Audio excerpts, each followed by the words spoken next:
வணக்கம். இன்றைக்கி நம்ம பார்க்க போகிற டாபிக் ஹார்ட் அட்டாக். இந்த ஹார்ட் அட்டாக் யாருக்கெல்லாம் வரும், ஏன் வருது அப்படிங்கிறத பற்றி பார்ப்போம்.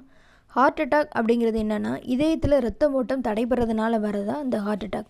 ஸோ இந்த இதயத்தில் வர இரத்த தடைங்கிறது எதனாலலாம் வரும் அப்படின்னா, மெயினாக உடலில் கொலஸ்ட்ரால் லெவல் அதிகமாகும்போது அந்த கொலஸ்ட்ரால் இரத்த குழாயில் டெபாசிட் ஆகி பிளேக்ஸ் அப்படின்னு சொல்லுவாங்க.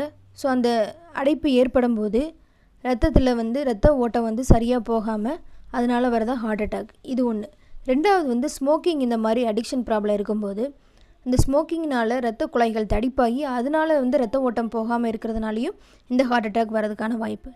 ஸோ யாருக்கெல்லாம் இது வரும் பார்த்தீங்கன்னா, ஸ்மோக்கிங் ப்ராப்ளம், ஒபேசிட்டியாக இருக்கிறவங்களுக்கு, ஹை கொலஸ்ட்ராலு, ஜெனட்டிக்காக வரதுக்கான வாய்ப்பு இருக்குது. இனி இன்ஃபெக்ஷன் இருந்தாலும் இந்த மாதிரி தொந்தரவுகள் வரதுக்கான வாய்ப்பு இருக்குது.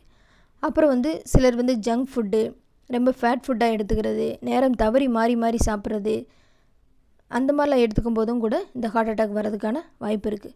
ஸோ இந்த ஹார்ட் அட்டாக் எப்படி தெரிஞ்சுக்கலாம் அப்படின்னு பார்த்தீங்கன்னா, மெயினாக சிம்டம்ஸ் செஸ்ட்டு டிஸ்கம்ஃபர்ட்னஸோ இல்லை ஒரு பெயின் இருக்கும். அந்த பெயின் பார்த்திங்கன்னா பேக், அது ஷோல்டர் வரைக்கும் ரேடியேட் ஆகி போகிறது, நெக்கு வரைக்கும் ரேடியேட் ஆகி போகிறது, அந்த மாதிரிலாம் இருக்கிறதுக்கான வாய்ப்பு இருக்குது. Sometimes breathing, shortness of breathing இருக்கும்.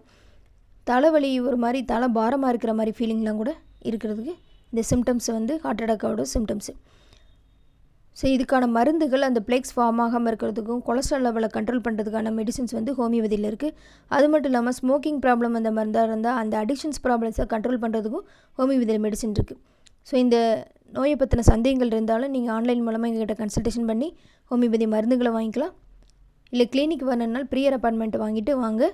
சென்னையில் கிளினிக் இருக்குது. நன்றி, வணக்கம்.